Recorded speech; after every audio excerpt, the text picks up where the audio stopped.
So the woman we worked for, her name was Rosa, and like I said, she didn't have a source of income or anything. But one day we were telling her about this Peruvian drink we tried called chicha, and we were just explaining that we didn't have anything like it in the United States.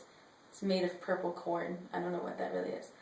But she left and went and bought the ingredients and came back and made us this purple corn drink because she was so appreciative, and she came around and gave everyone a hug and brought us all a cup while we were working, and she had nothing, and she was giving everything that she had to show her appreciation for us and to make us feel comfortable working.